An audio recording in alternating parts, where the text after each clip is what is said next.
Hello, everyone. Welcome back to another episode of the HR Leaders Podcast, a show where we explore the future of work with industry experts and HR executives from the world's leading global brands. Today, we're joined by Roxana Dobrescu, EMEA Head of People at Glovo. Welcome to the show, Roxana. How are you? Hi, Chris. I'm great. Thank you. Hi, everyone. Before we jump in, tell everyone a little bit more about yourself personally and sort of your journey to where we are today, and also a little bit about the business for people that may not be aware of who Glovo is. I will keep 1 minute and a half for me, and I will speak more about Glovo. It's always easier to speak about the business, right? So, professional journey. Let me go back a bit in a nutshell. I work in HR since I was 19. It's like I feel that this function chose me.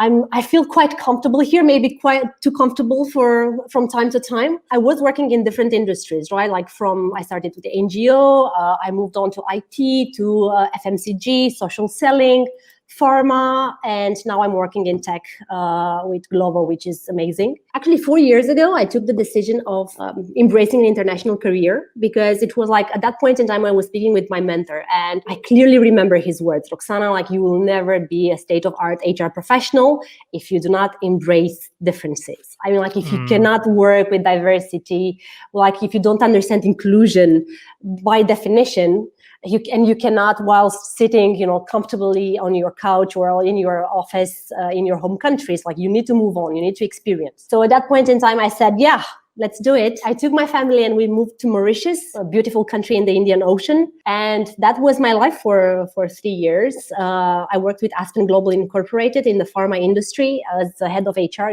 Amazing journey. And, I don't know how, but the time is always, your best friend or your enemy. But 3 years after, I managed to, to move to Spain. And I remember, while we were preparing for the new destination in our career, my husband, I remember that my oldest son was telling me, we were brainstorming in the family, where should we go? What new country should we pick? That's so cool. Yeah, at that point in time, we had no idea where to next. That's nice. That's pretty cool, though, to have that option. For them, yes. Yeah. Because they didn't have any sort of, tension of towards, course. Where to. But I remember that he said, he had 3 criteria, right? The first one was, I want to have a lot of places to visit, not to get bored. And I want to have brilliant food. And I want to continue play football as high as possible. So Barcelona. Sorry, was that your son or your husband? My son, my oldest son. Okay, all right. I was like, he's got good places. Yes, there's some good priorities.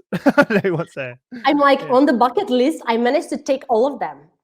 Barcelona is definitely, great. You cannot get bored here. The food is exceptional, and speaking about football, well, what happened a couple of days ago is not necessarily brilliant. Let's pretend that didn't happen. Let's move on. Yeah. So what you made? So you made the decision, Barcelona. Then what? Then you started looking for roles. Glovo stands for. I think the easiest part would be to describe what we are not. And definitely we are not just an ordinary delivery app. In terms of your thoughts, if this is where you are trying to put Glovo, definitely not, because we are trying to become an everything app. The vision is, our vision and our scope is to build this sort of urban lifestyle app that would bring together and would integrate all the urban services. Only on a click distance on your smartphone. So basically, Glovo is having as services everything from groceries, pharmacies, couriers, dessert, and the bubble that I really love and the service that I use a lot is Quiero, or in free translation is anything. It's there is one single button that you are clicking. If you are forgetting your keys, if you want to send something, a present, if for literally anything that you want, we can deliver. Just to put it a bit in numbers, in terms of the ecosystem that Glovo has as a business model, we have our app is in the middle of everything, right? Yeah. And we have 55,000 active riders or couriers all around the world. We have 7 million users, which is mind-blowing. 7 million active users that are entering in our platform and are ordering like anything from us, and 32,000 restaurants that are like connected and integrated in our apps. Like when you are thinking about like the entire community and the ecosystem that you are serving, it's actually a big responsibility that we need to fulfill every single day. Yeah, and obviously that's been hugely highlighted by COVID, right? With people being at home, and a lot of the different companies like yourselves that I've been speaking to, you're one of a few companies that are hiring like crazy during all of this. And not only that, I kind of see you as essential workers in the sense that I know many companies, I think maybe you said it as well, like delivering medical supplies like during this to people that need it, that are trapped at home. Yeah, Right, definitely. it's a huge responsibility. And Was that part of it for you? I know. By the way, I don't know that if you did that, but I know a number of companies in your space that was a big part of it during COVID. oh yeah, definitely, we did it, and we did it for free because it was like this social component was so important, especially during like limit situation as the last couple of months have been, and it was a roller coaster. I mean, like from a crisis management, I had a lot of crisis in my career so far, and like I was actually joking with my team because I had several crisis management trainings in my experience so far, right? Like to be ready for cyclones and for kidnaps and for like fires and like anything you can think of, but no one thought of COVID. Absolutely. It's like this one was not in the book, like wherever you were looking for. Yeah. But the principles are the same, right? I think the principles of crisis management are still the same, and in terms of the frameworks you can use, different scenarios, of course, but a lot of the principles are transferable. Yeah, absolutely. I mean, for me as a professional and as a person, the last couple of months, starting with 13th of March specifically, were a lot about trust. So like if you do not have the trust in the people that you are working with, specifically in crisis, then you are doomed. And this was the main ingredient, like trust and agility. Because with that, we managed to do literally from one day to another to do anything that we had in plan. At the end of Q2, when we managed to draw the line, we realized that we actually accelerated plans that we had before COVID. So like COVID helped us as a catalyst to literally accelerate strategies that we had in mind before, because this is the reality. We are discussing about a new delivery, a new commercial ecosystem, and fortunately we were in the center of it. I think you said when we last spoke that you built multiple business pillars, right? During this, we had to reinvent ourselves, although we had ideas, and that's why I was saying about the acceleration part, because for example, groceries, right? It's like we have our own dark stores, and dark stores as concept means that we have our internal supermarkets, right? So like based on the client's most consumed and preferred products, we are building our internal supermarkets with access only for our riders. So, and we are doing that, like in the most important cities where we are present. And this was a pillar that we had in plan in terms of innovation to evolve, but we had to do it in literally 2 weeks because from a grocery spread, like everyone was confined, right? Like you could not get out. Glovo received, due to our very good relationship with authorities all around the countries where we are, we received the green light to continue delivering because we proved that from a health and safety perspective, it was a check. So at that point in time, it was a matter of like offer and demand. We had to make it happen with like the right products and inventory, with making sure that our couriers are also safe and trained and educated into how to navigate in this new highly risky period. And they must be afraid themselves, right? It's a very scary time for them to be. Definitely. And like there are a lot of stories in our riders community, and the reality is that like speaking with them, because we are trying to maintain contact like it's a constant partnership, and it's a constant communication. And we were discussing, and like some of them were in between, like I am afraid, but like I'm the breed owner. It's like how I cannot stay at home because like my family is counting on me. So that's why it was an extra responsibility on our shoulder as well to make sure that, like from a health and safety perspective, from a mental perspective, from a training perspective, we managed to offer everything that we could at that point in time in order for them to feel safe. It all paid off because we didn't have issues, we didn't have incidents, everything went quite smoothly. And in the time that you've been in the business, am I quoting this right when you said you went from 2,000 employees to 60,000? No, not quite. Riders, sorry. Riders, yes, yeah. yes. I always say employees, but I meant riders. Yeah, riders. I almost had a shock, 60,000 employees. That's a dream. It will come No, true. I mean riders. So how long was that over? What period was that over? You look back, Glovo is a young company, right? We are not a startup anymore, but we started as a startup in 2015. It's 5 years ago only. And Wow. we are a young company that at this point in time made, I think, already the transition from a startup being a scale up, because we are present in 22 different countries, right? Over 5 years. This is a lot. If you are seeing now the speed that we are using in order to open cities, for example, it's unbelievable. The speed that we are using in order to open countries is in terms of gas.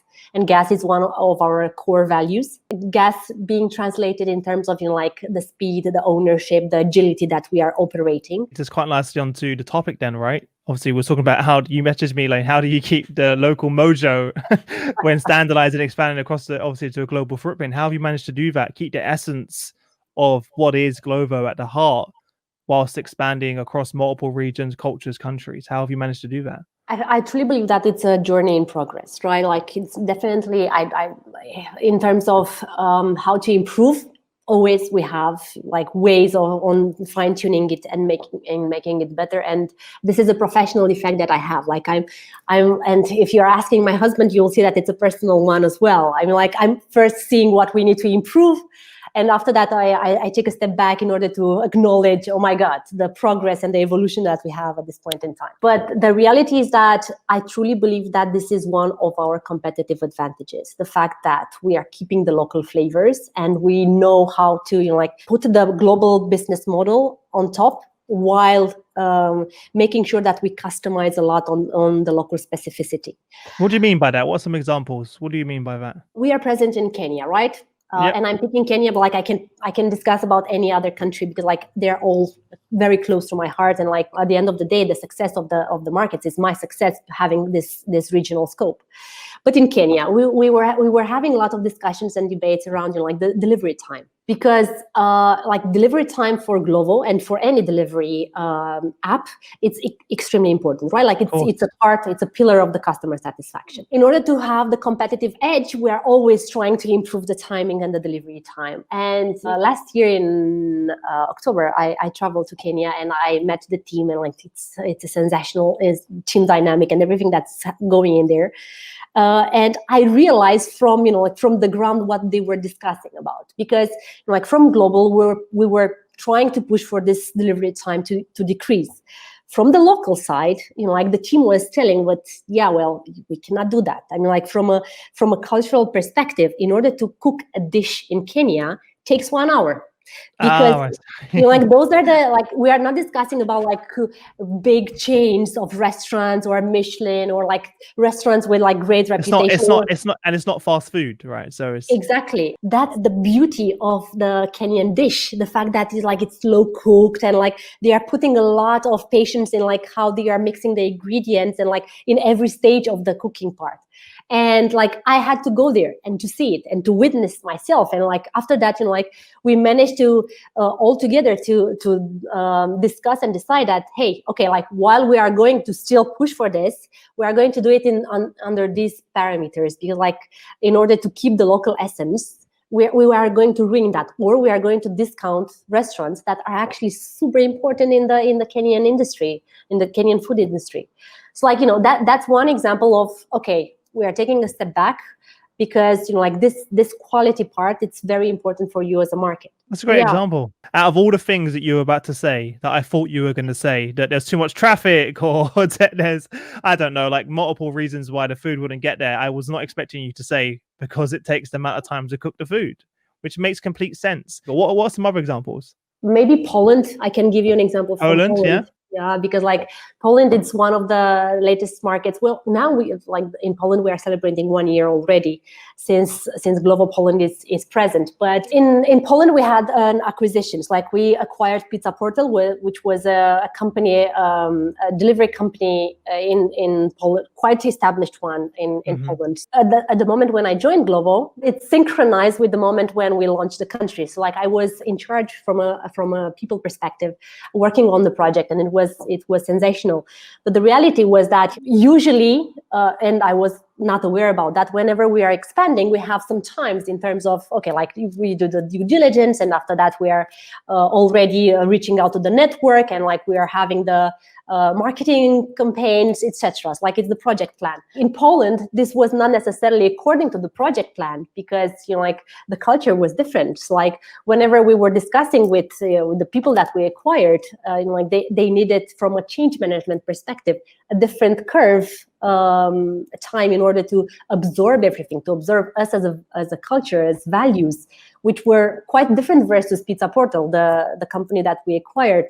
So, like we literally had to be very flexible and to be as accommodating as possible, because the reality was, from a local perspective, if you want to implement and execute well, you need the people with you. Otherwise, it's just a plan up in the air. So, there's no point doing it. Yeah, exactly. If the people aren't on board, there's no point doing it as quick as you could want when you don't have the buy-in of everyone as well, because there is no business without the people. Absolutely. I mean, it's it's so important to understand that keeping this mojo, as we call it, it's the flavor of the business. I know that part of, obviously, you mentioned just now actually that as part of the growth of Glovo is been through multiple acquisitions. No, not quite. No, I mean, like, no. How many have you acquired since? One. Oh, this one in Poland. Yes. Oh, right. For some reason, I thought you had acquired a lot more. So that's even more impressive then, that you managed to grow that quickly. Yes, it was from zero, from scratch. From zero. Oh, wow. Okay, I take it back. I take it back. What have you learned from this acquisition that you'll do differently next time? So many things, because I remember, it was quite intense from a migration perspective around Christmas, and for all of us, the Christmas was hijacked. Of all time to do an acquisition. Yeah, exactly. Was the timing right? And yeah. I would do a lot of things differently. And what I understood specifically on, speaking with my colleagues from Poland, is that internal communication and speaking and being, giving people the information very, very early in the process is key. Otherwise, they will fill in the holes. So at the moment when, I was there, I was in Łódź, and after that in Warsaw in Poland, and I was trying to speak with them, and I could see that they, first they are believing that I'm coming with bad intent, right? Like that was their first HR perception. Ladies here to tell us we don't have jobs. That's basically what they're thinking, right? Well, yeah. Well, I was there in order to make sure that they are keeping their jobs, and I get it. Yeah. But it was a misperception, because we didn't took them with us in the boat from the early beginning, and it was of course the sensitiveness of the acquisition, and we could not share a lot of information around that time and the topic. But the point is, the sooner the better. I mean, communication is absolutely key. Yeah, because when you fill in the gaps, people immediately will jump to the negative, right? Absolutely. And then it just spirals from there. So you need to over communicate and communicate early and often, as much as possible, right? And also be there, like you did on site. That's a good thing. It's good that you did that as bigger, because being there, present to ask questions. There's a face behind the company that's acquiring them. That's also super important as well, right? I think it's a sign of respect at the end of the day. And you know what? Not all of them remained with us. I mean, and it was, in some cases where it was our decision, and in other cases, that's also okay too. Yeah. Absolutely. It's just a matter of putting all the cards on the table and saying, okay, so listen, those are the expectations for those roles. These are the values that we expect in terms of, cultural and behavior. I mean, do you think you can manage? Is it a match with your personal values or not? It's at the end of the day, we are speaking and working with adults. So we should be as transparent as possible. What do you think the most effective communication channel was? Well, it's so interesting, like for this specific, and discussing about the cultural intelligence and the cultural diversity. For this specific example in Poland, I truly believe that one-to-one was the most effective, clearly, because there's no easy way around it, right? It just takes time. No, but like whenever we are having, like we had group discussions, the questions were not there. Whenever we had one-to-ones, it was clearly that people are opening up and they're asking tons of questions. So it was like, it's a cultural thing. But I just want to tell you something that I really believe it's very interesting, because when our CEO, Oscar, is usually having Q&As with each specific country, discussing around literally anything from investors to like the business, how the business is growing and like what's next for us from a strategic perspective, to deep operational items. And if you're going in those Q&As online, as we have them now, it's so interesting to see, you can read between the lines the cultural traits of the team. If you are going, you have a Q&A with LATAM or with Italy, there will be tons of questions. Oh my God, exactly. People laughing, high energy, you can barely, if you are going into other countries, you will see that, people are quite reserved. They really value the anonymity. They prefer more the one-to-one approach. So yeah, it's from a cultural perspective, that's the beauty of it. Want to switch topics for a second, because I know something you're super passionate about is empowering women, right, in the workplace and female leadership. So I'd love to hear your perspectives on that and how you're supporting female leaders in your own organization and your own journey, of course, as a leader. I think I had luck from this perspective. I'm trying to look back the leaders that I worked with, and I received a lot of empowerment. Although I was a very young HR manager at that time, I'd never felt that I was not trusted or that I didn't earn the seat at the table. But the reality is that as the more I'm working with women, and I'm working with women in Glovo and outside Glovo, I see this need of making sure that we are building the channels for women to express and to grow. And this is where I'm trying to to build a legacy. I think it's way too pretentious for I'm just trying to put energy and time into, hoping that the results will be seen as soon as possible. Well, in Glovo, we are having this great program. It's called Leadership, and it's around mentoring women, right? So mentoring women in order to make sure that we are having this inclusive workforce from all the perspective. And we realize that we are a tech company. By definition, we have tech and non-tech functions. And we realize that while we have an equal number of men and women joining the company, when we are looking specifically at the leadership pipeline and at the leadership roles, things are not equal anymore, right? So there are a couple of different question marks around what's changing. So at a certain point of time, from the middle management upwards, you can see clearly how there's a trend there, and you can see where that point of their career trajectory not ends, but you can see where there's more male leaders going through, and why is that, exactly. As well. So you can track that. So what we are doing a couple of things that I believe are very important. It's we're looking at the root cause, right? From a talent acquisition perspective, it's very important to make sure that in the selection process, we also have women on the short list. But for that to happen, we need to make sure that the language, the tone of voice, the terms that we are using in our external communication, absolutely. Because otherwise, a leader woman would not look into roles that are dominantly masculine. So it's an entire universe that you need to tackle step by step in order to make sure that you are speaking on inclusive terms. Just to give and I'm going to pause a bit. We were having an internal discussion and around the inclusiveness of the language. And usually I'm saying in meetings or calls, I'm using the word guys, right? How are you guys? Hey guys, what a great meeting. What a surprise for me to discover that this is actually not an inclusive term. I just, it's funny you say that, right? I just changed my intro for the podcast. because it was hi guys, welcome to the HR Leaders podcast, and now I changed it to hi everyone because yeah, that was recent. So maybe people listening have noticed, but I now say hi everyone rather than hi guys. Sometimes I do say it by accident because I've been saying it for my whole life since I was a kid, so it's hard, it's like ingrained. But I've made more conscious effort now to be hi everyone, welcome to the show, because yeah, so it's super important. Yeah, amazing. And that's the most important part, like one of the most important steps, right? The awareness. I mean, like, I had no idea that I'm like preaching to the choir, but like I'm not walking the talk. I'm also, trying to be very conscious when I'm using different terminologies that might not be inclusive. So, like going back to the talent acquisition, we are making a lot of conscious efforts to make sure that we are as inclusive as possible, and we are attracting women as well, and specifically women leaders and women in tech. From the internal pipeline, we realized as well that we have so much talent.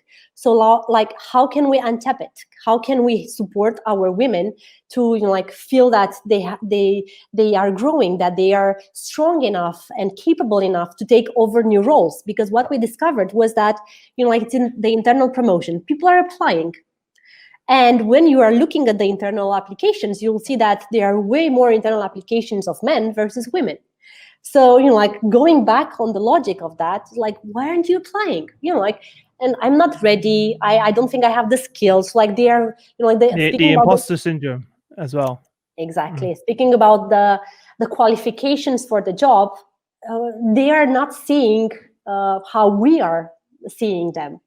So that's why, leadership and this mentoring program that we're having at this point in time is in order to boost our women and to make sure that, like from a skills perspective, but more from a self-esteem perspective, and like balancing things, and like ensuring that they are properly working at their personal brand and they are positioning themselves with trust. We are giving them those tools. So yeah, this is a program that I love, and I'm putting a lot of energy and time into that. It's super excited that you kind of recognized that and looked internally and saw where the gap was, what was the reason why. And it's good that you've identified now and you've created that community for everyone to come together as well. It's the beginning. It's just the beginning. But yeah, and also let's be honest, it's even harder in the tech space. It's even more of a challenge as well, right? Most tech companies have a huge imbalance. Of female leaders, from what I see anyway. Yes. I know there are some exceptions out there. I mean, like programming from that, like as a definition, is seen as an extension of the masculine traits. So not a lot of women are having the role models since they are young in order to see that. Whoa, yeah. I mean, like from a positioning perspective, and having the mirroring part, you don't see a lot of women in those roles. Like it's difficult for them to imagine that they could, go in on that career path. But things are changing, like slowly, but like definitely with impact. Things are changing. Yeah. Yeah. Well, I'm conscious of time, so Roxana, I know I have to let you go at some point. Before we go, I'm going to jump into our quick fire round. So I'm going to ask you 5 questions, and you have no longer than 30 seconds to give us some amazing answers. No pressure on that. Do you know what? I love not telling the guests about this part because I just love seeing your face when I say I'm going to ask you these questions and no one knows. So for everyone who always thinks that these are planned, they're not planned as well. It's all right. So first and foremost, what was the number one thing that was holding you back from becoming a senior HR executive? I think it was this diversity and inclusion part. I'm like this feast of the global differences. I think this was. So really having a global perspective. Exactly. Yeah, it's hugely important. What's the best piece of business advice you've ever received? Well,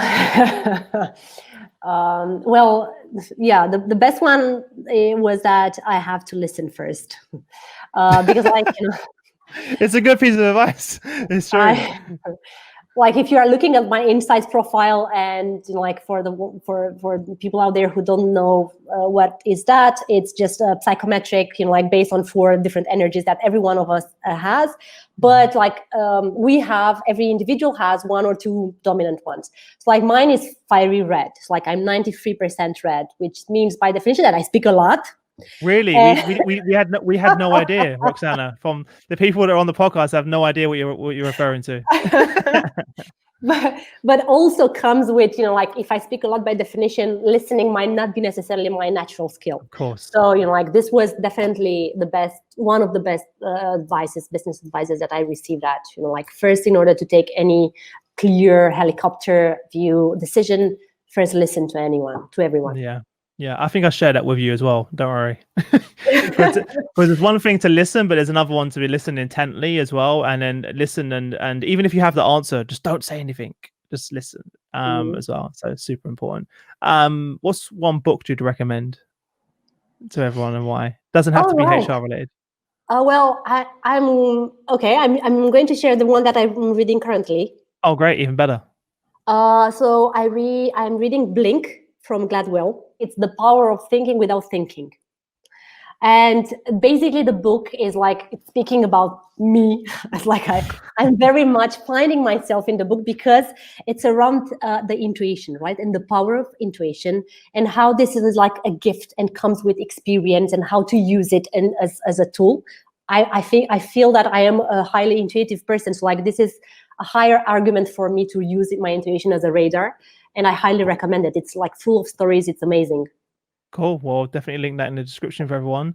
In terms of if you were to give some advice to your younger self when you first started in HR, you're new, walking in the door, brand new into the HR role, what advice would you give to yourself looking back? I love this question. I would say, Roxana, don't take yourself too seriously. I mean, there were moments where I actually thought that, like, I'm more than, not necessarily that I am, but like, like being vulnerable. And it's okay. It's okay. And putting a lot of sense of humor in there, and like cracking a joke, and like being yourself. Yeah, it's priceless. So definitely don't take yourself too seriously. Yeah, because in the early days, you want to impress so much, right? You want to make an impact. You want to impress so much that you take yourself too seriously. But you also have to just have some fun, and understand that no one's perfect, and that making mistakes is okay too, as well. It's easy to say that now, right? Absolutely. But looking back then, it's easy as well. Last question. What's one thing about your business that you're most excited about? Oh, again, like we need another hour. Only one thing. Okay. It's like what I love the most is this white canvas. It's like I feel that there is a white canvas, and like I feel so empowered to innovate and to experiment, and like to bring my ideas, and to help to work with my team in order to like make things happen overnight, to build new projects. Like I feel the empowerment of innovating and failing and bouncing back. I like this feeling of trust that the role and my boss is giving to me, and like I'm very grateful for that. Yeah, well, super I need exciting. to pick one. Yeah, one. Yeah. Well, look, thanks so much for joining us. I really appreciate it, and hopefully get to see you in person soon. When we pop over, as well. Apart from that, if anyone wants to reach out and say hello to you, where's the best place for them to connect with you? Like LinkedIn, definitely. LinkedIn. I should just add that in there from now on, isn't it? I just assume everyone's going to connect on LinkedIn at this point, as well. So well, look, thanks so much again for joining us on the show. For everyone listening, thanks for tuning in as always. If you like the show, please like, comment, and share. Tag in your colleagues. Obviously, you want to share this as many people as possible. If you're new here, you can head over to hrleaders.com/podcast and subscribe via your favorite platform. Apart from that, enjoy the rest of your day, Roxana, and I'll see you again soon, okay? Thank you so much. See ya. It was a blast.